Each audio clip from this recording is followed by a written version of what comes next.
Salam Indonesia, jumpa kembali bersama saya Moh Gunawan Abdillah di studio EZI TV. Kali ini kita akan menjawab pertanyaan-pertanyaan masyarakat mengenai kecurangan pemilu, server pemilu, dan kita hadirkan di studio EZI TV kali ini dengan pakar cyber atau telematika Bapak Roy Suryo dan sosok pemuda ada Ezra.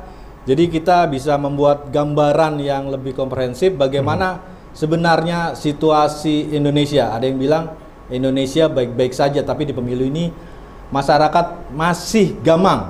Ya. Bahkan ada dua perbandingan, kawal pemilu dan situs pemilu yang punyanya KPU yang Sirekap tadi. Jadi tanpa berpanjang lebar, kita sapa dengan Bung Roy Suryo. Selamat siang, sore, Bung Roy. Selamat sore atau siang atau kapan saja ditayangkan. Alhamdulillah. Oke, Ezra, selamat sore. Selamat sore, Mas Gun. Ya. Oke, tanpa berpanjang lebar nih ke Pak Roy Suryo dulu nih. Jadi sebagai pakar telematika dalam beberapa hari ini juga saya lihat konsen terhadap kecurangan pemilu terutama Sirekap. Bahkan membedah bagaimana Sirekap itu yang memiliki server di Singapura. Ya. Tapi di beberapa ini juga ada bantahan kan dari ketua KPU sendiri bahwa silakan dia akan bersedia diaudit bahkan di forensik. Nah, kita biar masyarakat juga bisa mendengar seutuhnya dari pakar telematika Indonesia. Silakan Pak Roy. Ya, baik, terima kasih Pak Gun. Kenapa saya concern ya? Karena ini sebenarnya kembali ke hobi saya dahulu. Saya dulu memang mengawali karir ini dengan sebagai pemerhati masalah multimedia dan teknologi, bukan seorang politisi. Dan alhamdulillah sudah 4 tahun semenjak tahun 2020 saya meninggalkan dunia politik. Jadi kalau mungkin ada teman-teman yang belum tahu ya, saya mundur resmi dari sebuah partai yang membesarkan saya dan saya tidak pernah mengkhianati partai itu ya, karena saya berterima kasih terhadap partai itu dan juga ketua Dewan Pembinanya Pak SBY, karena saya mundurnya pun dengan surat resmi ya, karena alasannya pun juga saya alasan yang sangat masuk akal, yaitu sekolah. Alhamdulillah kemarin saya selesai sekolah, jadi clear lah tugas saya selesai. Nah, ketika kemudian saya menulis dengan sangat kencang lagi soal telematika, kebetulan memang ada masalah yang sangat tidak baik-baik saja. Kalau tadi disebut masalah itu, kenapa? Hal yang sekarang menjadi taruhan rakyat Indonesia untuk dilihat dan dipandang itu adalah sistem rekapitulasi suara atau yang disebut sebagai Sirekap ya. Jadi ini berbiaya sangat mahal, lebih dari 3,5 miliar, dan itu sebenarnya saya salut tadinya karena itu dikerjakan oleh teman-teman dari salah satu kampus ternama di Bandung. Jadi saya percaya waktu itu. Karena apa? Sirekap ini bukan hal sama sekali baru. Sirekap ini sebenarnya sudah dipakai di Pilkada 2 tahun yang lalu. Dan waktu itu sebenarnya praktis tidak ada kesalahan yang mengemuka ya. Paling waktu itu hanya masalah jaringan. Jadi ada beberapa pilkada di daerah yang networknya kurang bagus ya, sehingga gambar yang dikirim misalnya file JPEG-nya untuk form C hasilnya itu kemudian kurang jelas atau kemudian jaggy dan lain sebagainya sehingga perlu diulang lagi ya. Tapi tidak ada permasalahan-permasalahan yang seperti sekarang. Selain ketua KPU itu menyalahkan para petugas TPS, ini saya sebenarnya ikut sakit hati ini saya gitu. Petugas kita di lapangan itu di 820.000 sekian TPS itu sudah mereka swadaya dengan membeli handphone Android sendiri ya. Masih disalahkan kemarin, dikatakan resolusi handphonenya kurang bagus. Ini kan banget ya menurut saya. Ya jangan bandingkan teman-teman KPU di Jakarta yang bisa beli handphone seharga 20 juta, 25 juta yang bisa dilipat-lipat dibandingkan dengan baik itu Fold maupun Flip ya, dibandingkan dengan teman-teman di daerah yang beli merek-merek yang dari negara tertentu gitu ya.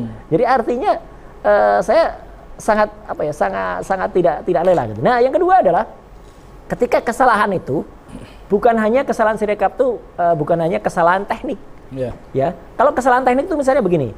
OCR, Optical Character Recognizer, atau OMR, Optical Mark Reader, itu kalau memindai, misalnya ini sudah dipakai sebenarnya sistem kayak gitu tuh dipakai di perguruan tinggi untuk si penaruh atau UMPTN atau seleksi itu sudah lebih dari 20-30 tahun yang lalu.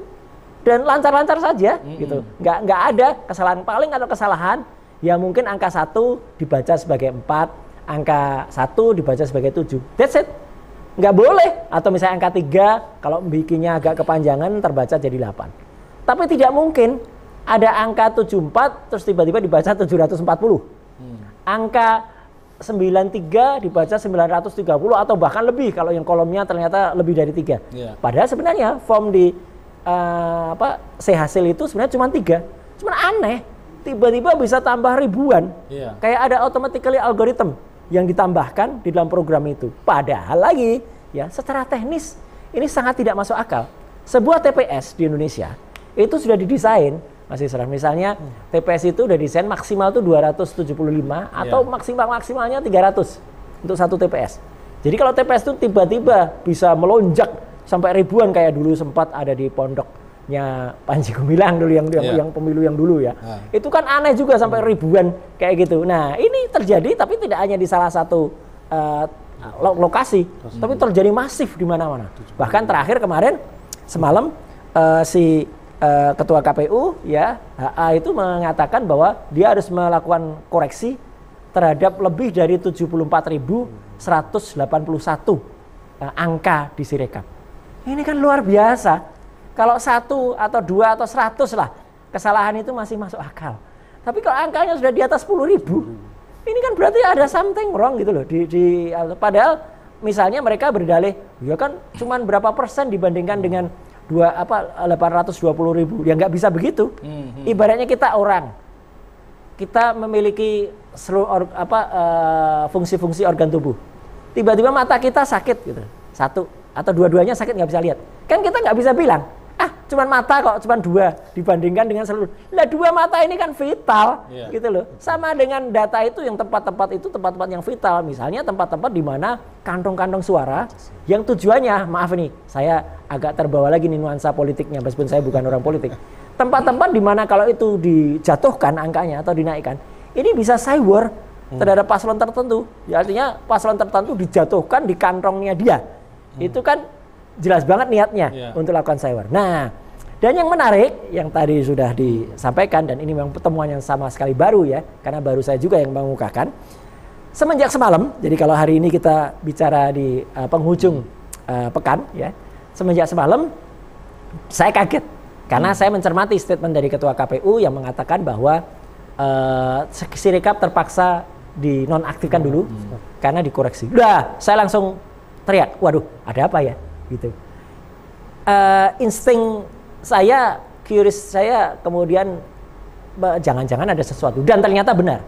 Setelah saya cek IP-nya, internet protokolnya, Sirekap yang tadinya saya sebut waktu itu berada di Singapura dengan IP yang jelas-jelas itu terdaftar di Aliyun Computing, ya, itu merupakan salah satu perusahaan anak cabang dari Alibaba.com yang IP addressnya 170.33.1335. Semenjak semalam ya itu sudah berubah ke Indonesia. Nah, cuman mereka ada yang lupa gitu ya. Jadi tidak cermat gitu. Saya punya program yang bisa cermat mengkoreksi, masih ada jejak digitalnya. Masih ada nama Aliyunnya gitu loh, meskipun servernya sudah dipindah di Jakarta. Tapi masih terbaca ada Aliyunnya yang itu kemudian masih kebaca itu Pak Roy ya. Masih, meskipun sudah berusaha dihapus-hapus. Jadi ini maaf ya, kalau menurut istilah kepolisian atau hukum ini ada mens rea. Ada etikat kurang bagus, ya gitu. Maaf saya harus berkata demikian. Ada suudon saya harus begitu. Karena apa? Karena tadinya saya berteriak keras ya bahwa ini ada di Singapura dan dibantah tadinya oleh salah satu komisioner pada saat preskon hari Rabu yang lalu. Si Betty BII ya, saudara BII waktu itu mengatakan kalau kami jamin data-data itu ada di Indonesia. Come on ya, kita punya handphone. Kalau kita misalnya punya data, kemudian data itu kita simpan di cloud, ya sama saja sebenarnya kita membuang data itu ke tempat antah berantah yang kita tidak tahu di mana. Contoh paling sederhana, kasus beredarnya gambar, maaf harus saya sebut, Gisel dan Nobu. Ya, beberapa tahun yang lalu, 2 atau 3 tahun yang lalu. Ketika gambar itu disimpan oleh Nobu di cloud, kemudian ada orang melakukan cracking terhadap itu, muncullah video mereka yang 19 detik dan yang lebih gitu ya gitu. Jadi artinya data itu aman. Logika sederhana saja karena banyak sekali orang bertanya Pak Gun dan Mas. Cloud itu kayak apa sih? Ya kayak kita misalnya di ruang, kita punya barang, tapi tidak kita simpan sendiri di rumah. Barang kita titip di tetangga. Oke, tetangga kita nyewa. Kita dia kasih kunci. Siapa yang bisa menjamin kuncinya itu tidak diduplikat? Mudah banget cari tukang kunci di pinggir jalan. Sama, server itu yang mudah banget cari hacker yang akan melakukan hacking. Dan beberapa ahli di Singapura, di Indonesia juga mengatakan kalau mereka bisa mengintip itu. Bahkan ada yang mengatakan datanya ditaruh di Prancis, ditaruh di China. Meskipun saya tidak mengatakan itu bukan dari saya. Tapi saya menghormati pendapat itu. Intinya gini, semalam tuh tiba-tiba pindah, ya, data itu pindah dari yang tadinya 170 sekian tadi, pindah ternyata ke tempat di Indonesia. Jadi ini sudah ada ya perbuatan yang menurut saya kurang bagus ya. Pindahnya kok malam-malam lagi, itu dini hari. Kemudian tidak diumumkan. KPU tidak melakukan terus terang ya mengumumkan ini. Dan bahkan dalam salah satu tayangan YouTube acara yang cukup populer ya, ALC dibawakan oleh Pak KI Karnilias, waktu mewawancarai ketua KPU itu, dia ragu-ragu gitu ya, mengatakan gitu, dia bilang sepanjang pengetahuan saya data itu tidak di Indonesia. Langsung sama Rocky waktu itu langsung dikatakan, ini gesturnya, jadi dia bilang ini verbatimnya, itu kata Rocky, ya verbatimnya tuh bohong gitu. Itu yang bilang Rocky. Kalau saya hanya mengatakan, ya mungkin pengetahuannya nggak panjang gitu ya, jadi nggak ngerti data itu disimpan di mana. Nah singkat kata, data itu sudah dipindah sekarang ke Indonesia. Gitu. Dengan IP 163.181.100.212. Ini sudah saya itu publikasi. Server milik siapa, Pak Roy? Ini menariknya. Tetap namanya Alibaba juga gitu. Meskipun di Indonesia. Ya, meskipun lokasinya di Jakarta. Jadi artinya jangan bayangkan kalau mindah data itu kemudian mindah komputer-komputernya dipindah. Enggak. Cukup mereka hanya melakukan yang namanya backup. Jadi data itu ditransfer menggunakan migrasi data. Kemudian di sana dibersihkan, ada yang lupa, ada yang ketinggalan, ya gitu. Dan saya sudah capture semua itu, masih ada nama-nama Alibaba gitu di itu. Nah intinya begini, ini kan upaya untuk melarikan diri dari kenyataan dan hukum, karena mereka mungkin ya, dugaan saya, mereka mungkin akan nembak saya lagi, seperti ketika saya waktu itu salah satu akun yang saya dorong kemudian menebak soal 3 mikrofon waktu itu, yang itu dipakai oleh salah satu Wapres ya gitu, dan itu terbukti Bang. Besoknya kan KPU juga akhirnya banyak pakai 1 mic ya. Berikutnya lagi bahkan berikutnya dia pakai namanya neck speaker ya gitu. Di beberapa acara saya tunjukkan ya. Sebenarnya ini tak bawa, cuman ada di kendaraan. Jadi artinya apa? Dia tidak jujur, dia tidak curang. Demikian juga apa yang dilakukan KPU ini, tidak jujur ketika mengumumkan bahwa dia bilang datanya diperbaiki dengan 74.181 data, tapi ternyata dia sekaligus mindah data itu, dan ini mungkin dia akan bikin statement, mungkin hari Senin setelah dia bersihkan semua, dia mungkin akan minta tolong kepada kementerian terkait untuk bikin hoax, maksudnya menuduh saya membuat hoax, ya gitu, karena data tidak ada di Singapura kok, itu statement RS hoax itu, dan kemudian mungkin akan ada pakar-pakaran yang kemudian meneliti, ya ternyata memang tidak di Indonesia. Ini tidak pernah di Indonesia. Kemudian saya punya buktinya semua. Digital forensiknya saya udah simpen. Ya jejak digitalnya ada semua sudah. Nanti kita akan lebih detail lengkap itu. Baik, karena ada salah satu pakar entah pro atau kontra. Tapi nanti kita ke Ezra dulu. Ya. Jadi bicara curang pemilu juga tidak hanya di server atau di dunia maya. Tapi kemarin juga saya lihat Pak Roy di LC juga ada beberapa yang bilang menyebutkan ada aparat, ada bansos. Nah, ternyata kalau rangkuman saya di ILC itu, bansos lah yang menjadi tadi bahwa penggelembungan suara atau masyarakat menusuk 02 ya karena itu 465 triliun bansos disebar. Nah, saya mau tahu nih, sebagai Esra kan tahu lah dunia lika-liku bansos itu seperti apa. Silakan Esra. Iya, jadi betul sekali. Jadi dari penyelenggaraan pemilu 2024 ini kita banyak lihat ya kronologi ya yang benar-benar seru sebenarnya secara politik. Kita lihat mulai dari awal dari keputusan MK sampai ke bansos dan sampai sekarang tentang penghitungan suara. Ya. Nah, kita lihat dari bansos khususnya. Jadi kita lihat bahwa dalam bansos itu kita harus lihat urgensinya pertama. Urgensi secara masyarakat atau dampak sosial ya. Jadi ketika bantuan sosial itu diberikan, kita harus lihat program itu harus melalui proses namanya proses evaluasi sebelumnya. Evaluasi Persis. kita harus lihat dulu apakah outcome-nya yang akan dimunculkan dari bansos ini. Tetapi kita lihat bahwa dari di sini bukannya suzon atau seperti apa, dari pertanyaan banyak pihak terkait apa urgensinya itu tidak ada dijawab oleh Kementerian Sosial juga di sini tentang pemberian bansos ini. Jadi di sini sangat berpengaruh khususnya pada kita sebagai masyarakat itu akan bertanya-tanya apa maksud dari bansos ini, dan itu sangat berpengaruh terhadap kepercayaan publik terhadap pemerintah maupun pemerintah yang akan memerintah di pemerintah selanjutnya. Nah, itu yang harus diperhatikan karena kenapa itu sangat berpengaruh terhadap legitimasi ya. Legitimasi pemerintah yang akan melanjutkan. Ketika itu tidak dijawab apalagi terhadap tuduhan-tuduhan kecurangan seperti Sirekap dan lain-lain yang mungkin kedepannya ini akan semakin panas lagi. Persis. Itu akan sangat mempengaruhi legitimasi karena kenapa? Karena di situ dalam proses pemilu itu tidak ada namanya transparansi dan keterbukaan yang benar-benar memuaskan kepercayaan publik. Jadi kita lihat bahwa di dalam kepercayaan publik itu ada dua ya, ada yang namanya kepercayaan politik, ada namanya kepercayaan sosial.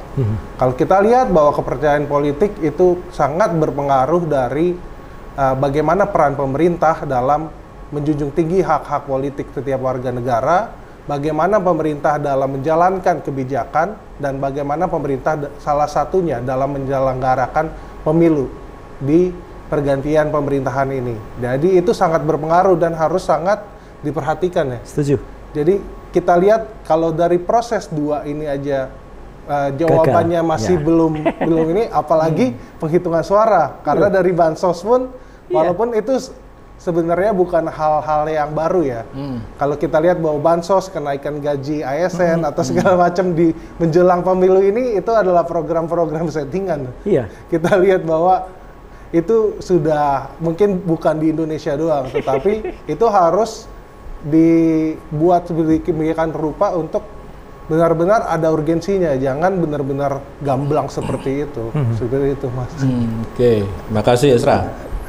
Nah, kita balik lagi nih ke Bung Roy Suryo. Jadi apa namanya Sirekap atau beberapa tadi yang pakar-pakaran itu yang untuk disiapkan melawan Roy Suryo, memang sepertinya hari Senin sudah mulai terlihat nanti kan? Betul. Saya sudah menengarai ada itu. Jadi ya nggak apa-apa. Ini kan saya nothing tulus ya. Saya bersuara ini tidak ada kepentingan yang terkait dengan salah satu paslon atau kelompok tertentu. Nggak ada sama sekali. Kalau apa yang saya katakan mungkin bisa dimanfaatkan atau menguntungkan kepada paslon 02 atau paslon 01 atau paslon 03, ya faktanya begitu, Pak Gun. Jadi saya sama sekali tidak berniat apa, karena kalau saya berniat bisa saja saya sangat subjektif. Enggak. Apa yang saya katakan tuh benar-benar apa adanya. Ya kalau iya saya katakan iya. Misalnya ada orang mengatakan waktu itu ditanya, apa benar nih ada di Perancis sama ada di China.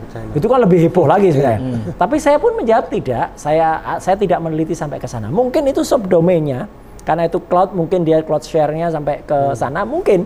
Tapi kan bagi saya yang penting data itu ada di mana. Jadi data itu ada di situ, ada di cloud-nya, cloud utamanya, primary cloud-nya itu ada di Singapura, ada di Alibaba, ada di Aliyun Computer. Ya udah itu aja bagi saya penting. Itu pun sudah jelas melanggar Undang-Undang Perlindungan Data Pribadi nomor 27 tahun 2022 pasal 50, di mana data-data yang krusial untuk negara atau untuk masyarakat itu harus disimpan di dalam negeri.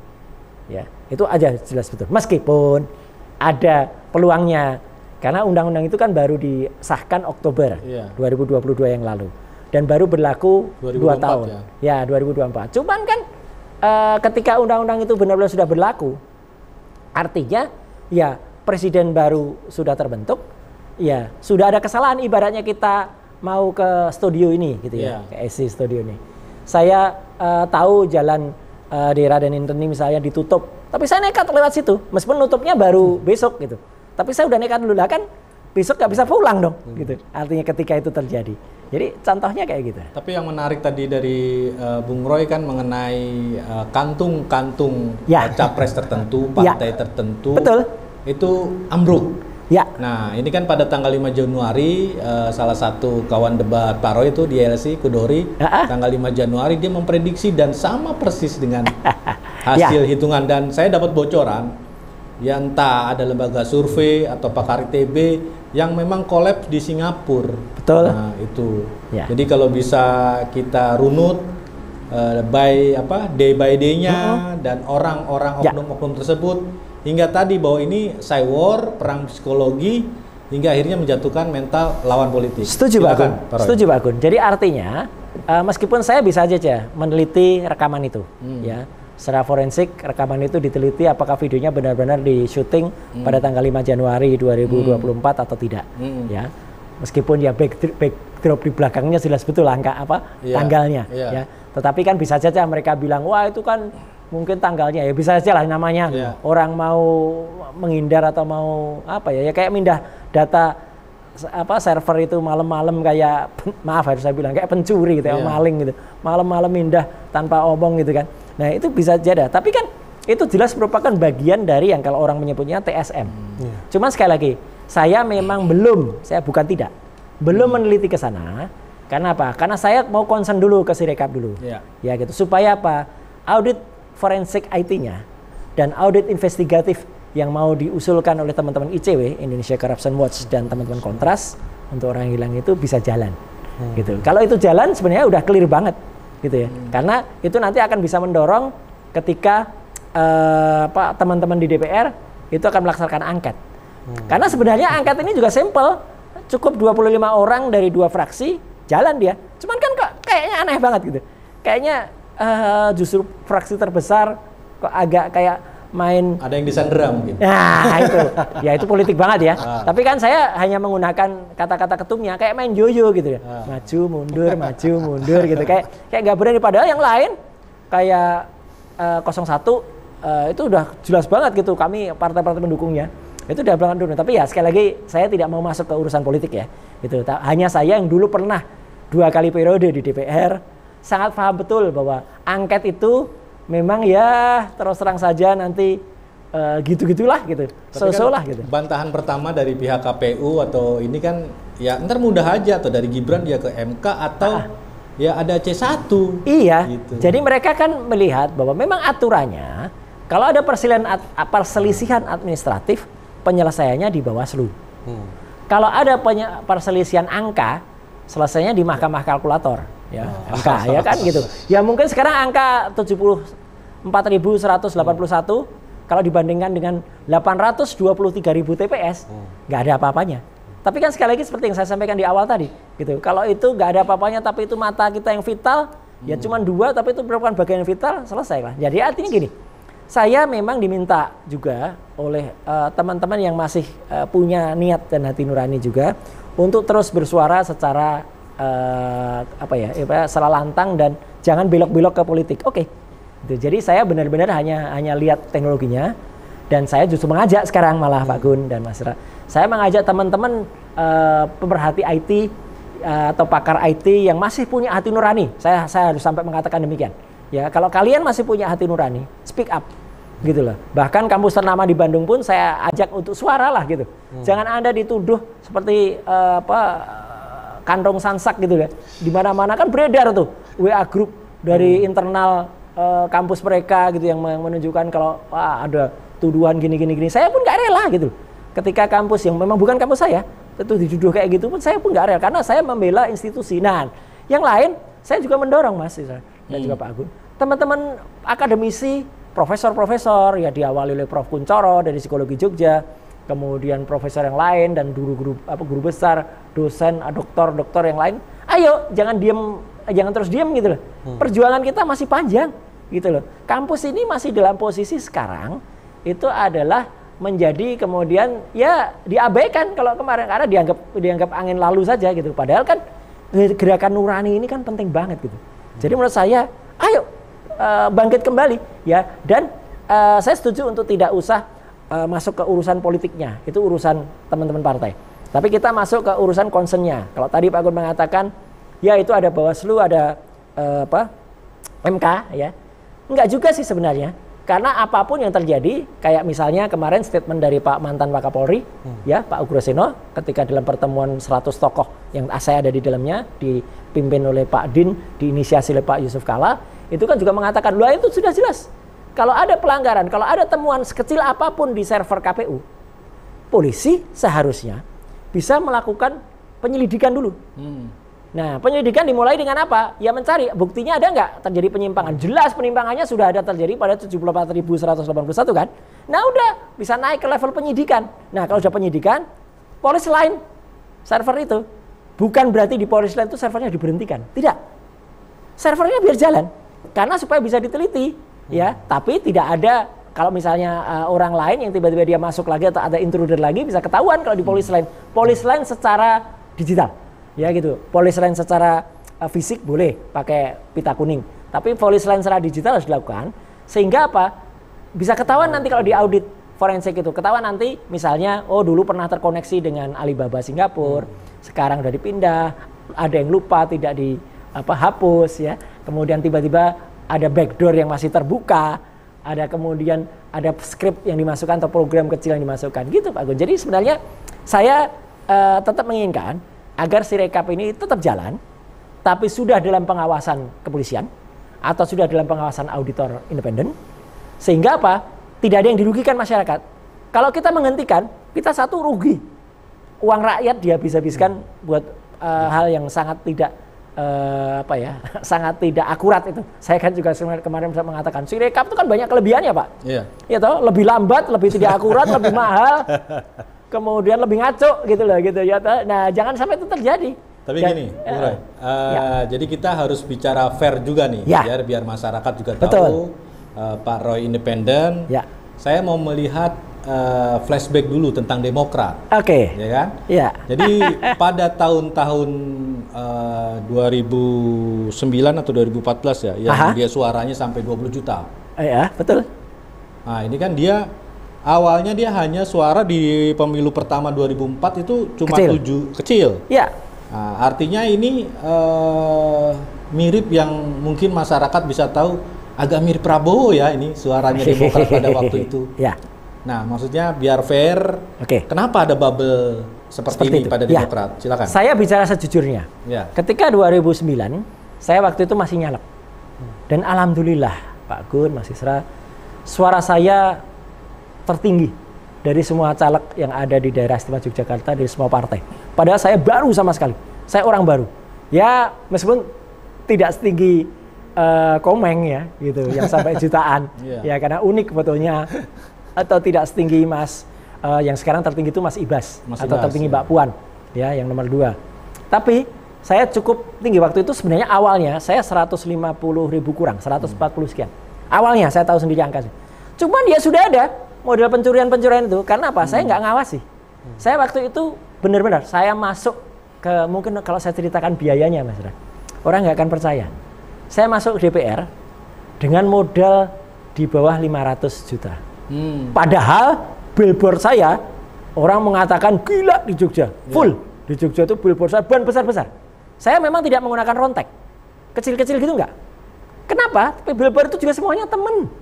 Jadi artinya apa? Saya nyalek itu sampai dengan sebulan sampai 2 minggu sebelum saya sebelum pemilu itu malah banyak teman-teman, kebetulan kan saya punya teman-teman IO, teman-teman advertising yang mereka bilang, Mas katanya ada nyalek, iya. Kok gambarnya nggak ada gitu? Ya aku nggak punya duit lah untuk sewa billboard yang satu sewa itu bisa 25 juta per bulan gitu. Ini benar-benar Pak Gun dan Mas Ra, waktu itu kebaikan dari teman-teman semua mengatakan, Mas pakai deh tempat itu gitu, Anda cukup ganti biaya cetaknya. Itu lebih 100 kursi kan Demokrat pada 2009 itu? Oh iya, saya waktu itu segitu. Jadi artinya saya benar-benar hanya ganti biaya cetak. Jadi satu billboard besar ukuran 8x4 atau 10x4 itu saya hanya bayar 300 ribuan. Pakai bansos juga nggak 2009? Sama Kayak sekali Pak enggak lah. Jokowi? Enggak. Demokrat sama sekali. Karena waktu itu benar-benar orang lihat ada dua hal kalau itu. Ya. Orang melihat Pak SBY itu teraniaya. Oh. Ya. Karena apa? Karena dibilangin apa ya oleh presiden incumbent waktu itu, dibilangin wah apalah bodoh atau apa gitu, jenderal lemah lah apa gitu. Dan ini menariknya. Sebenarnya efek ini ada juga di pemilihan sekarang. Beliaunya dipandang oleh ibu-ibu ganteng. Nah, sama kayak sekarang. Dipandang ganteng. Meskipun ya dipandang ganteng, maaf, bukan capresnya tapi ADC-nya, Mayor Teddy-nya. Oh, okay. Itu banyak banget yang milih beliau gaya-gaya Mayor Teddy, itu banyak. Ya, dan nggak apa-apa, memang ganteng. Gitu. Ada memang gagah, bagus, dan banyak orang yang milih gara-gara lucu, gara-gara gemoy, gara-gara gimmick, gara-gara dia menjadi bapak kucing. Ya, itu bagus. Kalau itu-itunya saya oke. Ya, artinya itu benar-benar bisa, tapi kemudian ada hal-hal yang kemudian akal-akalan di Sirekap dan lain sebagainya, ini yang aneh. Jadi singkat kata begini, Pak Gun.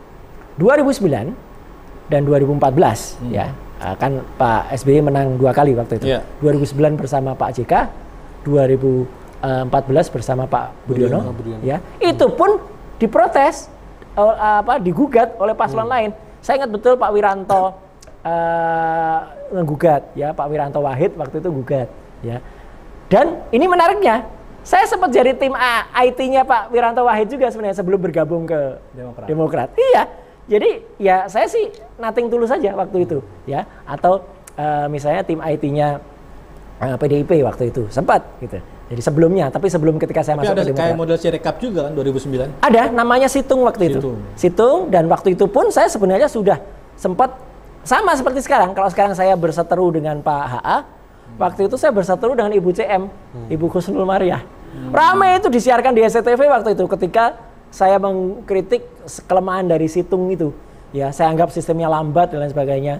Dan memang 2004 itu juga terjadi hacking terhadap situs KPU. Waktu itu kalau kita googling muncul nama-nama partai Jambu, partai Mangga. Itu tampilan TI KPU yang di Hotel Borobudur itu berubah. Dan waktu itu belum ada undang-undang ITE. Makanya undang-undang ITE dipush supaya disahkan setelah pemilu 2004. Waktu itu kita masih pakai undang-undang telekomunikasi nomor 36 tahun 99. Saya masih menjadi ahli IT yang di-hire oleh kepolisian waktu itu untuk kemudian meneliti itu, dan memang pelakunya kena gitu. Nah, maksud saya kayak gitulah, polisi itu proaktif gitu loh. Dulu polisi proaktif langsung dilapori KPU. Jadi KPU lapor. Nah, sekarang kan KPU sebenarnya bisa aja lapor. Kalau atasannya presiden dia. Ya? Atasannya presiden dia. Loh ya nggak apa-apa kan? Nggak, artinya kan waktu itu juga sama. Waktu itu kan juga polisi itu bergerak atas nama dia ada undang-undang yang bilang ada kejahatan IT, meskipun waktu itu belum ada undang-undang ITE. Karena undang-undang saya pun masuk ketika aku menjadi anggota DPR. Saya waktu itu nyalek pun sebenarnya ceritanya panjang juga. Saya 2005 itu Demokrat sudah menang. Saya belum menjadi bagian dari Demokrat. Saya direkrut oleh karena kemampuan individu menjadi tim IT dari Istana. Situs Presiden Istana www.presidensby.info itu yang bikin saya dulu. Bersama 3 orang. Ada Pak Budiono Darsono, Detikkom, ada Pak Made Wiryana, ada Pak Heru Nugroho. Nah, karena interaksi saya dengan Pak SBY cukup intens waktu itu, kemudian beliau bilang, Mas Roy, partai mana? Belum Pak. Akhirnya beliau nawarkan, udah deh nyalek aja dari Jogja. Nah, kebetulan memang saya dibantu penuh oleh oleh infotainment lah waktu itu. Waktu itu kan banyak kasus-kasus. Kayak Luna Maya, Cutari, wah udah meledak lah waktu itu. Jadi orang pasti, dan waktu itu kan ada orang bilang palsu. Saya bilang asli. Selesai. Orang bilang asli. Saya bilang palsu. Di Aceh juga sampai gugat Pak Roy. Oh iya, iya nggak apa-apa. Saya nggak pernah. Istri saya katanya. Pak Roy bilang asli aja udah langsung gugat. Iya, saya nothing tulus kok waktu itu. Dan akhirnya ya semoga saya masuk sebagai anggota DPR. Tapi kalau sekarang nothing tulus ya? Nothing tulus banget. Saya kembali ke posisi saya pada tahun 2004-2005. Tidak terafiliasi apapun dengan partai, dan itu bisa dibuktikan ya jejak digitalnya atau jejak forensiknya atau hubungan. Kalau saya terafiliasi kan aku misalnya kontak-kontak dengan 01 atau 03 gitu. Kalau saya memasukkan hasil telaah saya atau analisis saya ke sebuah WA group ya, atau ke sebuah WA group yang isinya wartawan, ya ternyata di situ ada anggota tim ses dari 02, 01, 03 lah, itu ya ibaratnya kan tidak bisa dihindari. Itu Mas Isra. Ya. Oke, Pak Roy. Masih banyak pertanyaan yang menggelitik sih, cuman kalau kita menuju ke sana kan ngeri-ngeri sedap. Jadi kalau dibilang wah ini gengnya Roy Suryo nih, nanti kalau dibidik repot juga Pak Roy. Nah, ya dalam posisi dibidik juga sih saya kemarin, cuman kan ya aku bilang apa adanya aja deh gitu. Ketika kemudian maju tak gentar Pak Roy. Ya? Maju tak gentar. Oh iya, maju tak gentar membela yang benar, bukan membela yang bayar ya. Sama sekali nggak ada bayaran ini. Oke, ke Esra. Ya. Jadi terkait kepercayaan publik ini kita juga nggak tahu nih, lembaga survei belum mengeluarkan nih. Harusnya kan kalau lebih fair ya lembaga survei ngeluarin lah survei-survei mengenai sekarang saat ini kondisi curang dan tidak curang. Ya. Gimana ini kan posisinya? Karena juga ada yang aneh. Sosok anak presiden kok sampai berhari-hari 2,5%. Jadi semua teman-teman PSI juga ini kita lolos nggak sih? Gitu. Tapi kita nggak bicara itu, kita bicara kepercayaan publik mengenai si rekap tadi kan. Ya kata si Rocky Gerung, anak 11 tahun ditanya dibilang curang katanya. Betul. Jadi sudah terimage. Jadi gini, ini perlawanan terhadap lembaga survei yang saat ini mungkin ya masyarakat yang melawan dengan tadi kata curang, keyword curang. Betul. Jadi keyword yang sekarang menang dan curang itu memang sudah menjadi membumi lah di Indonesia saat ini. Nah silakan tanggapannya Esra. Ya terkait kepercayaan publik terhadap si rekap ya, kita lihat dari penjelasan Pak Roy tadi, kita lihat bahwa si rekap ini sebenarnya kan sudah dimulai 2 tahun lalu saat pilkada, tetapi nggak ada kendala seperti ini, cuman kendala jaringan. Terus dari KPU sendiri pun ya 74.000 itu sangat besar, apalagi di kantong-kantong suara yang benar-benar pihak lawan. Nah di situ kita bisa lihat bahwa publik benar-benar semakin bertanya-tanya dari fungsi Sirekap, kinerja KPU, apakah mereka berkualitas, apakah mereka punya integritas yang tinggi, keterbukaannya kita lihat ketika ada masalah mereka saling menyalahkan satu sama lain. Jadi kayak mereka ini satu kesatuan, tetapi akhirnya ada permasalahan mereka saling menyalahkan. Kita lihat kepercayaan publik sebenarnya dasarnya ketika masyarakat sudah percaya, Mas Gun, itu masyarakat tidak akan membuat lembaga-lembaga independen lagi karena mereka sudah trust 100% bahwa pemerintah akan melaksanakan tugas dan tanggung jawabnya secara benar. Tapi kita lihat bahwa ada independen, ada kawal pemilu, ada dari teman-teman yang lain membuat sistem-sistem pengawalan. Kita bisa dilihat dari situ bahwa sudah ada menurunnya, kita bisa lihat ukurannya bahwa masyarakat sudah menurun untuk ini kepercayaannya terhadap pemerintah. Akhirnya mereka tidak percaya dan membuat lembaga-lembaga lain. Nah, kita lihat kenapa? Karena dari sebelum-sebelumnya itu sudah ada kecurangan-kecurangan juga. Kita lihat dari proses-proses sebelumnya yang tadi kita sudah bahas ya. Nah, kita lihat lagi dari si rekap ini tentang masalah audit juga ya. Kita lihat tentang masalah audit. Sebelumnya kita lihat dari pasangan Pak Mahfud dulu, dari pasangan nomor 3, Pak Mahfud sudah memberikan usul kepada KPU untuk silakan KPU untuk diaudit. Dan kemarin kita lihat bahwa sudah diaudit. Dari ketua KPU sudah bikin konferensi pers bahwa kita sudah diaudit oleh 4 lembaga. Tapi 4 lembaga itu siapa? Nggak disebutin. Nah itu kita lihat bahwa di sini masih ada ketidakterbukaan dan transparansinya tidak ada sama sekali. Itu sangat-sangat berpengaruh. Kita lihat lagi yang kembali lagi yang saya bicarakan bahwa ini akan berpengaruh terhadap legitimasi. Ketika hal yang terjadi seperti ini sampai pemungutan suara dan penghitungan suara ini seperti ini, itu sangat akan mempengaruhi sistem kinerja daripada pemerintah yang akan melanjutkan pemerintahan di Indonesia selanjutnya. Nah, itu yang kita perlu bahas lagi, perlu benar-benar jangan sampai dari adanya ketidakpercayaan ini akan berdampak lanjut kayak di pemerintahan Indonesia ini ya. Jangan sampai semuanya akan menjadi menghambat, banyak penolakan-penolakan karena dari intrik-intrik tertentu Itu Mas Gun. Ya. Oke, Esra. Ke Bung Roy lagi. Ya. Jadi kita sudah bahas yang namanya forensik, terus diam-diam server balik lagi ke Indonesia. Nah, kita mau ngomong pelaku tapi Bung Roy nggak berani ke sana karena udah dibidik kan. Oh, ada pertemuan. Ya, bukan nggak berani, Singapura. cuman saya lebih concern sekarang ke masalah itu aja, salah teknologinya. Nah, kan gini, kita bicara secara teknologi. Pada pemilu yang lalu jangankan secara teknologi, Bung Roy. 10 truk C1 masuk ke MK aja. Betul, ditolak. Tolak. Nggak ada apa-apa. Nggak bisa karena mahkamah kalkulator waktu itu kan gitu. Jadi benar-benar mahkamah keluarga itu. Belum keluarga waktu itu. Waktu itu keluarganya belum cawe-cawe.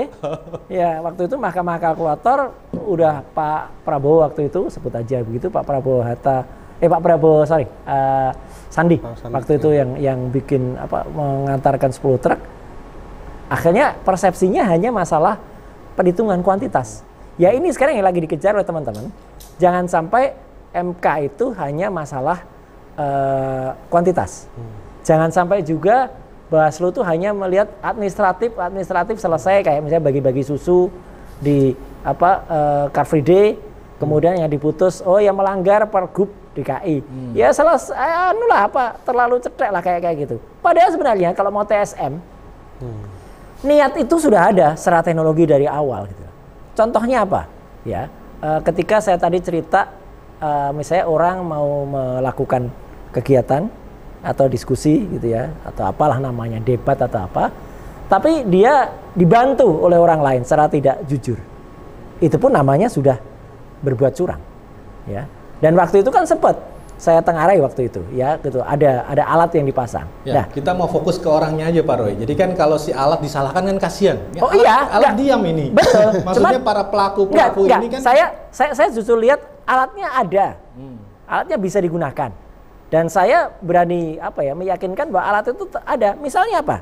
Sekarang kalau tiba-tiba misalnya alat itu dikoneksikan dengan handphone, ya gitu, dengan handphone di-pairing dengan handphone, kemudian itu difungsikan untuk langsung dengan dengan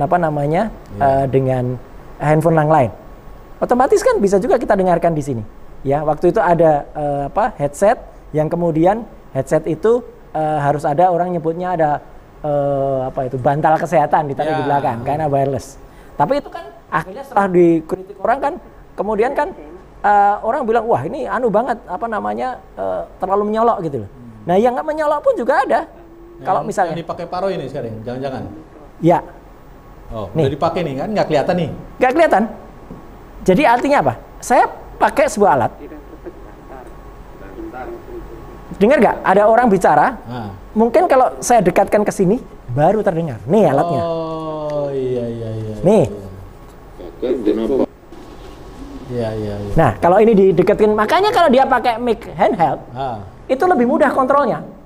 Karena kalau dia didekatkan ke sini, deket banget, baru dia masuk. Oke, itu di handphone. Nah, iya. Ini kan kayak orang bisa bicara. Iya.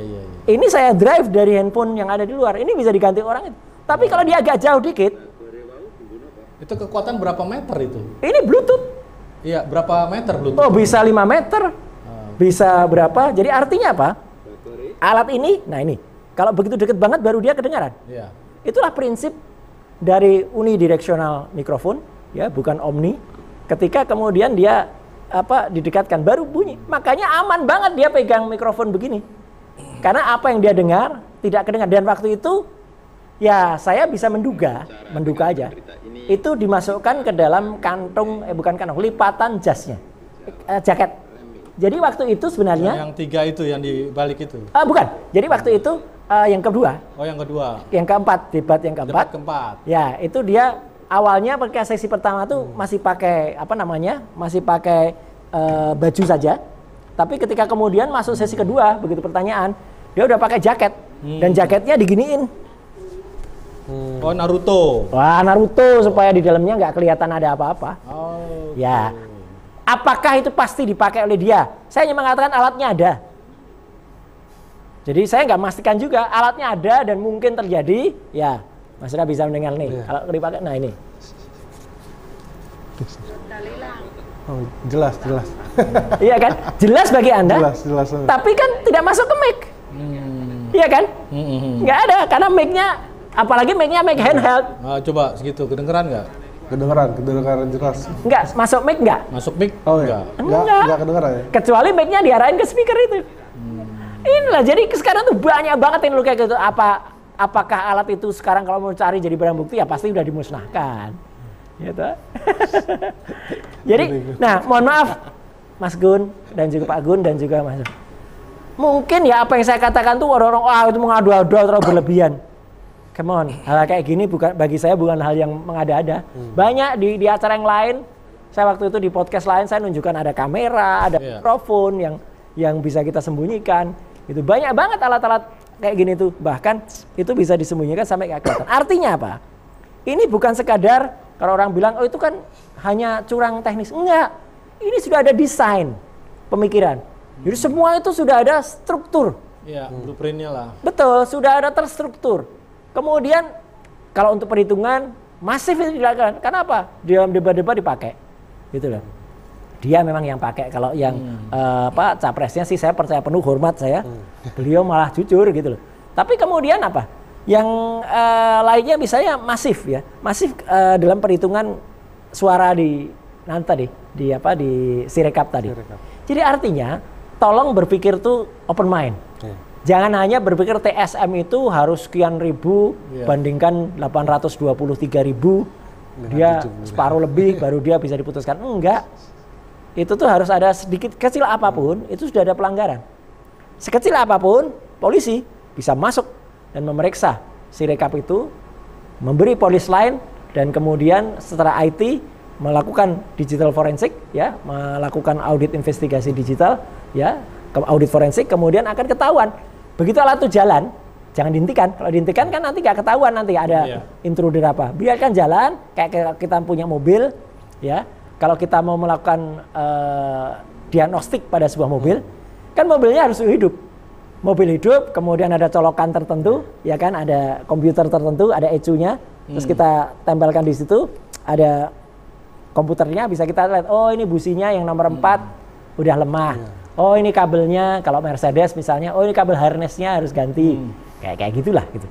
Jadi hal kayak gini tuh gampang sebenarnya secara teknis. Tapi memang harus benar-benar mindset kita ada kualitas. Pelanggaran secara kualitas, bukan secara kuantitas. Kalau secara kuantitas ya kalkulator lagi nanti larinya gitu. Jadi tetap yakin nih kan kalau yang soal Jack yang itu kan diakui KPU, yang sekarang nih nanti juga bukan diakui tapi dibantah di Senin. Gak apa-apa, silakan membantah. Karena kan ya namanya debat teknologi. Kayak kemarin dia mengatakan sepengetahuan saya, gitu, sepanjang pengetahuan saya, server itu ada di Indonesia. Ya saya kan langsung mengatakan ya mungkin pengetahuannya kurang panjang, gitu loh. Gitu. Saya jauh lebih sopan daripada Rocky yang langsung mengatakan tuh bohong tuh. Jadi hermetikannya gitu ya, atau dia secara verbatimnya bohong dia gitu. Kalau Rocky kan udah gitu. Nah artinya apa? Ya memang banyak hal kayak gitu tuh harus diperiksa gitu loh, supaya apa? Supaya membongkar gitu. Dan KPU memang ya kalau dulu saya malah salut ketika 2004 Bu Kusnul dulu. Bu Kusnul malah langsung minta kepada kepolisian masuk tuh periksa KPU. Gitu loh. Wah, langsung polisi masuk, des. Ini kan harusnya juga begitu. Ketua KPU kan harusnya kan manggil polisi. Kok bisa angkanya melonjak? Ini kan analogi sederhana aja Mas. Kita punya rumah, kemudian rumah kita kebobolan, kan sebut saja angkanya kebobolan. Kok malah dia bela-belain? Oh, itu manusiawi. Oh, itu petugas KPPS-nya handphonenya kurang bagus, resolusinya pixelnya. Aduh, kok malah nyalain kayak gitu. Harusnya dia juga, sebentar, serahkan ke polisi. Des, ketemu nanti kesalahannya di mana. Udah, enak, KPU juga bisa. Wah, merdeka dia. Benar-benar nggak dituduh ikut terlibat. Kampus ternama di Bandung juga clean, tidak dituduh terlibat, ya gitu. Jadi malah tidak kemudian berusaha melindungi kesalahan-kesalahan yang terjadi. Oke, Bung Roy. Ya, Isra.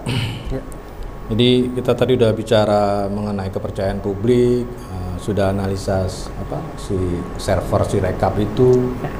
Sebenarnya mau bicara oknum atau mau forensik oknum, sebenarnya emang harus Bung Roy. Gini, buktinya semua saya simpan. Tapi nanti akan saya berikan kepada penyidik. Jadi kalau saya buka sekarang, sayang. Jadi semua itu sudah saya rekap, bukan si rekap ya. Semua sudah saya screenshot, sudah saya capture, sudah saya link-linknya sudah saya simpen ketika terjadi perpindahan server itu. Tapi biarkan nanti akan digunakan oleh penyidik. Misal untuk gunanya apa? Kalau nanti misalnya auditornya atau penyidiknya misalnya kurang panjang pengetahuannya misalnya, ya, kami nggak menemukan apa-apa ini ada di Jakarta. Nih loh, saya bilang gitu, tanggal sekian ini loh IP-nya. Nih loh gitu. Anda bisa nemuin nggak? Bisa, gampang. Apalagi komputer, handphone aja, apapun yang kita tulis itu semua bisa di image. Kemudian bisa keluar semua kok. Apa yang pernah ditulis meskipun sudah dihapus. Apalagi komputer. Ya di restore semua tuh bisa. Di restore semua. Polisi kan tugasnya kayak gitu. Kayak mohon maaf. Apa gunanya dia gunanya dia menyita handphone sahabat kita seorang jurnalis Aiman Wicaksono? Ya karena dia ingin merestore siapa saja narasumbernya yang dia. Meskipun itu ya sebenarnya agak apa ya, Aiman protes juga kan. Karena itu pelanggaran undang-undang pers ya gitu. Karena narasumber itu harus dilindungi. Saya kuliah di komunikasi, gitu loh, Pak Agun dan juga Mas Rai itu nggak boleh kayak gitu. Jadi polisi juga tetap ada anunya. Tapi oke lah, artinya sekarang saatnya sama. Polisi saya mohon juga lakukan treatment yang sama terhadap KPU. Bongkar KPU, selidiki, sidik, terus sampai ke lidik ya. Jadi tidak hanya selidiki tapi sampai ke sidik dan kemudian temukan kesalahan-kesalahan kemarin itu di mana. Nah, kalau itu dilakukan top, KPU pun juga misalnya menyerahkan, waduh kami serahkan nih data ini, servernya silakan di polis lain, silahkan ini dibuka. Tidak malah menutup-nutupi, dia melanggar Undang-Undang Keterbukaan Informasi Publik, Mas. Nomor 14 tahun 2008. Karena informasi data masyarakat, data penduduk, itu bukan yang dikecualikan pada pasal 27. Tapi kalau yang sudah-sudah ternyata misalkan si programmernya lah, dia lalai. Artinya kan kalau kita bicara tadi yang OCR dan OMR. Jadi operatornya atau admin atau programmernya yang harusnya dia kasih kode algoritma 000, tapi dibuat sama dia jadi dikali 900. Jadi begitu di input di OCR biar munculnya 800.000, betul, 600.000. Nah, maka itu semua kan kalau ternyata dia yang lalai, nah itu gimana? Siapapun yang lalai, ya harus bertanggung jawab. Apakah dia mau, maaf ini ya Pak Gun, dia mau dikorbankan oleh KPU, ya? Kayak ini kan sebenarnya mau mengorbankan KPPS dengan mengatakan, itu handphonenya yang jelek, resolusinya kurang bagus. Waduh, saya kok benar-benar teriak saya kok. Ya, tapi kan kita lebih maju lagi. Kayaknya ada oknum programming atau kambing hitamnya gitu. Makanya, selain KPPS. Nggak apa-apa, ini jelas ada pelakunya. Siapapun dia. Ya, nggak mungkin secara teknologi bisa salah OCR atau OMR itu. OCR atau OMR itu berkali-kali saya katakan, teknologi ini sudah seabad lebih. Sudah 110 tahun. Ketika diciptakan tahun 1914 ya, waktu itu oleh seorang fisikawan Jerman untuk input dari telegraf. Jadi teknologinya udah sangat maju, nggak mungkin bisa teknologinya melipat gandakan suara itu kan. Dan sebenarnya gampang banget, saya tadi udah bilang, gampang banget diprotek aja Mas. Di atas 300 cut, selesai. Di atas 275 misalnya cut. Toh surat suara itu maksimal di kotak kan ya jumlahnya segitu. Nah, kalau misalnya tiba-tiba angkanya jadi 700 atau bahkan jadi ribuan, lah ini kan jelas nggak masuk akal gitu loh. Ini jelas-jelas ada, maaf saya harus bilang, ada pembiaran untuk tidak menyebutnya kesengajaan. Ya kan kalau saya lihat diskusi ada Ono Purbo dan tim-tim IT lainnya itu kan terjadi bahwa si pembuat ini lah katanya 2 tahun yang lalu dipakai. Ya. Tapi ternyata begitu skripnya di print screen sama mereka, ada bacaan dev, jadi masih ada development. Betul. 2 hari sebelum pencoblosan. Ya. Dan kasus OCR dan MCR tadi itu kan tadi ada kode yang memang harusnya 000 itu benar, tapi sama dia nggak diuji coba udah dikasih aja. Yes. Jadi gini, bahkan prakteknya itu sudah terjadi pada tanggal 14 Februari kemarin. Jam 11 siang Itu ada beberapa temuan yang itu beredar banyak di YouTube di Sumatera Barat sama di Jawa. Itu udah muncul angkanya di Sirekap. Padahal pemilunya kan masih belum tutup TPS ya. Gitu loh. Dan itu waktu Indonesia Barat. Kecuali kalau itu Indonesia Timur ya, di Papua Barat atau di mana sudah muncul suaranya masih make sense. Ini di Sumatera Barat sama di Jawa tiba-tiba sudah muncul angkanya. Dan meskipun kesalahan ini saya harus bilang apa adanya, Pak. Dulu 2019 juga pernah terjadi. Jadi dulu ada situng yang dipakai buat latihan. Jadi itu konyol juga. Jadi sampai dengan 3 hari sebelum hari H itu masih pakai buat latihan. Nah pada hari H lupa belum dihapus. Ya, jadi angkanya, tapi waktu itu tepat bisa kemudian di delete dengan cepat dan masih terselamatkan. Sore itu sudah clear dipakai. Tapi kalau yang ini kan kita nggak bisa menduga. Dari pihak KPU sendiri ke Pak Roy dapat ini nggak, dokumen user acceptance test UAT? Ya, jangankan dapat, ketika banyak media mengundang ya untuk bertemu Zoom deh gitu, nggak usah ketemu langsung aja, udah ke mungkin hampir 10 kalinya ini, nggak pernah saya selalu menjadi hanya narsum tunggal, nggak pernah mau. Itu layak atau tidak kan sebelum publish? Makanya berarti kan kalau kemarin jadi dikatakan belum ada UAT itu belum betul, makanya kalau itu dikatakan di audit, terus ternyata auditnya yang melakukan hanya internal mereka, ya itu bukan auditor. Kalau auditor internal itu sama dengan inspektorat di dalam kantor kementerian. Saya di inspektorat, saya di kementerian waktu itu. Ya nggak berani inspektoratnya meriksa menterinya, gitu loh. Ya sama dengan inspektorat atau audit meriksa ketua KPU kan juga nggak berani gitu. Maksud saya, udahlah, jangan kemudian mempertontonkan hal yang konyol itu ke depan masyarakat.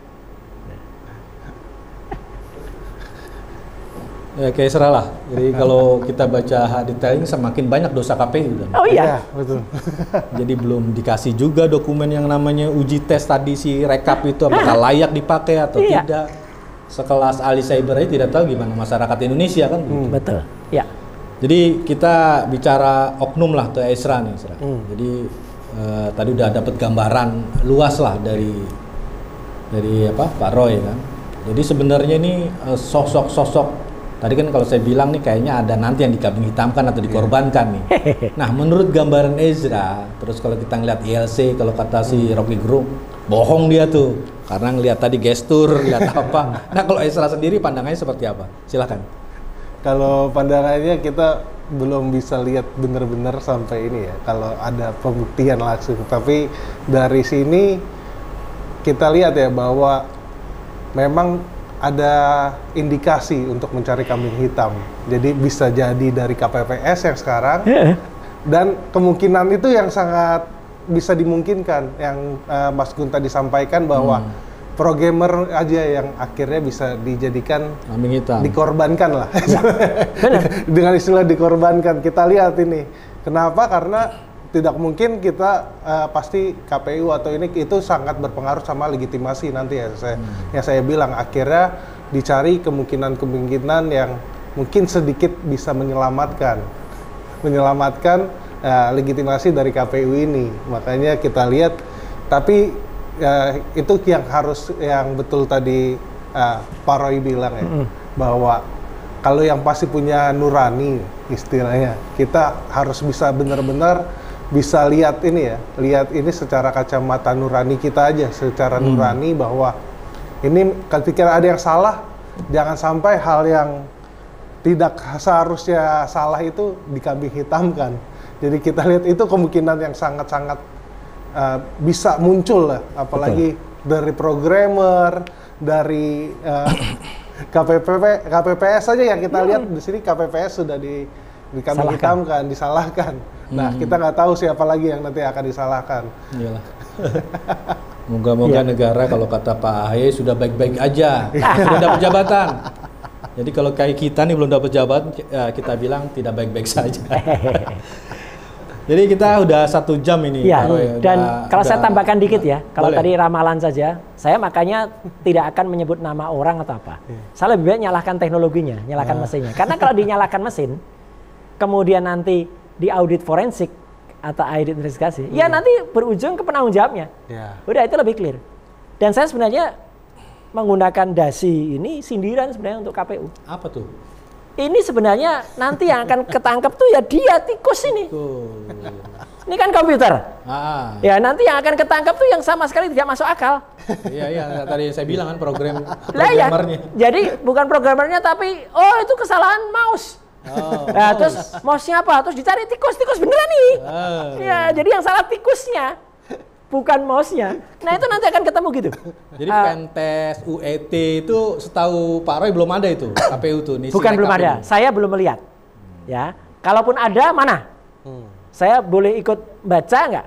Saya boleh ikut meriksa nggak? Gitu. Itu kan bagus kan? Kalau saya nggak boleh, oke. Biarkan penyidik yang baca. Atau biarkan auditor independen yang baca. Karena itu sesuai dengan undang-undang KIP, keterbukaan informasi publik. Dan kalau enggak, nanti paling ketemunya ya ini. Tikus mouse. Yang disalahkan mouse. Tapi mouse-nya nanti yang kepegang tikus. Beneran. Ini kan konyol banget itu. Dan maaf, saya nggak meramal. Itulah yang nanti akan terjadi, Pak Gun. Jadi nanti yang disalahkan itu hal yang tidak masuk akal. Misalnya apa? Oh, ini kabel UTP-nya yang error. Untuk menghubungkan komputer di sini ke server. Terus nanti ini flash disk yang error ketika baca. Padahal yang namanya data digital atau data JPEG misalnya itu kalau dia ada redundary check ya, ada error, ya dia baca lagi sampai dia full. Dia sending terus sampai dia terterima utuh. Tidak kemudian dia dibaca. Ini kan digital datanya, bukan data analog. Kalau data analog bolehlah orang berpikir, gambarnya nggak fokus, gambarnya kabur. Ini data digital udah jelas lah. Kamera juga autofocus sekarang rata-rata gitu loh.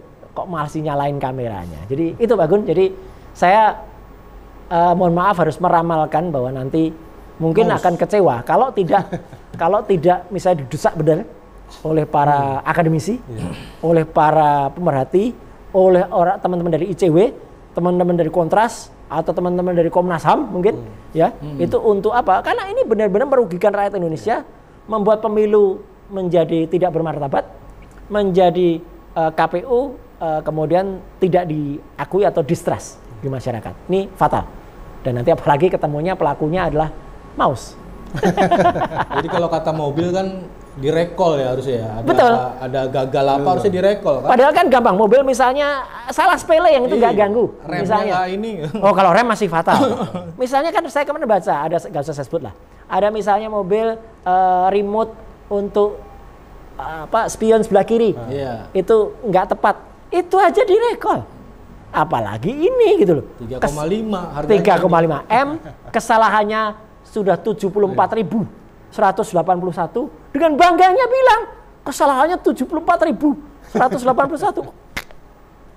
Come on gitu loh. Oke, kita udah 1 jam lebih nih, nggak terasa ini.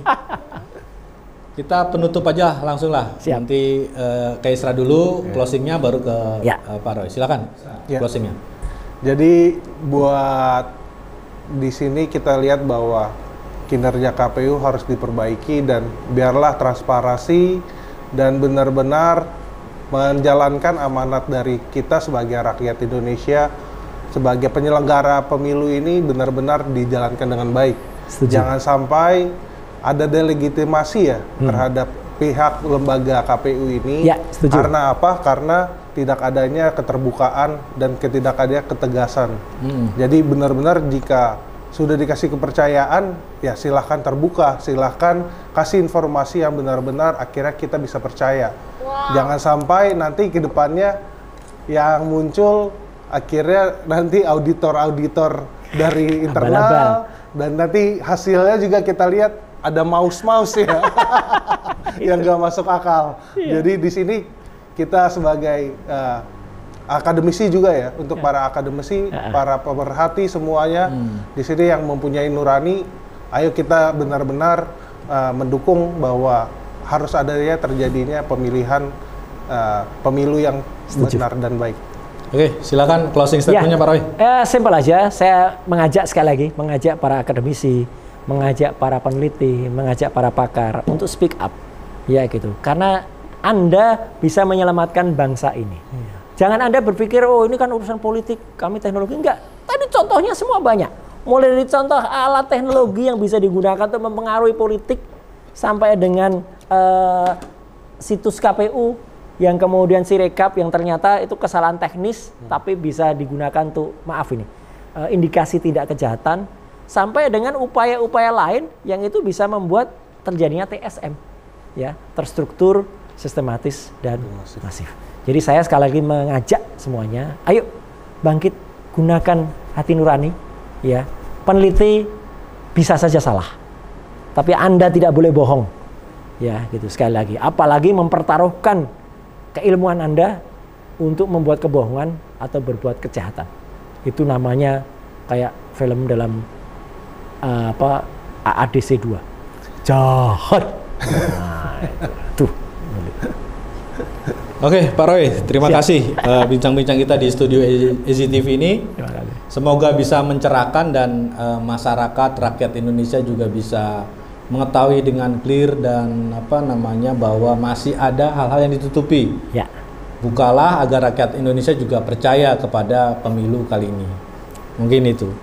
Terima kasih pemirsa EZTV, kita dapat pencerahan luar biasa dari pakar telematika Pak Roy Suryo dan Mas Ezra Pelaka Pagasina. Bagaimana pemilu kali ini banyak yang menduga-duga atau menyebutnya, bahkan banyak kata-kata di sosial media antara kata dan menang dan curang. Untuk itu KPU juga harus terbuka bagaimana kritikan dari Pak Roy Suryo juga bisa dibuka ke publik, ke rakyat. Jadi jangan bilang seperti apa tadi kemarin hoax. Ketua KPU itu bilang tidak clear lah dia. Menjelaskannya ragu. Sepanjang pengetahuan saya gitu ya. Kata-kata sepanjang pengetahuan saya itu juga tidak boleh lah. Jadi rakyat Indonesia harus diberi penjelasan bahwa sebuah program harus melalui uji tes kelayakan.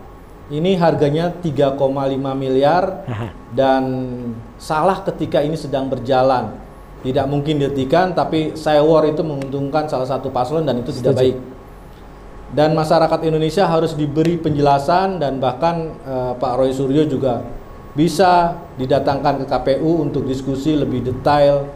Ada apa sih sebenarnya, siapa sih yang salah, atau ada oknum-oknum siapa sih yang bermain, agar bangsa ini juga bisa menjadi bangsa jujur. Begitu bangsa ini jujur, bangsa ini akan sehat dan bisa bersaing dengan bangsa-bangsa lain di dunia. Amin. Saya Moh Gunawan Abdillah undur diri, salam Pemuda Indonesia.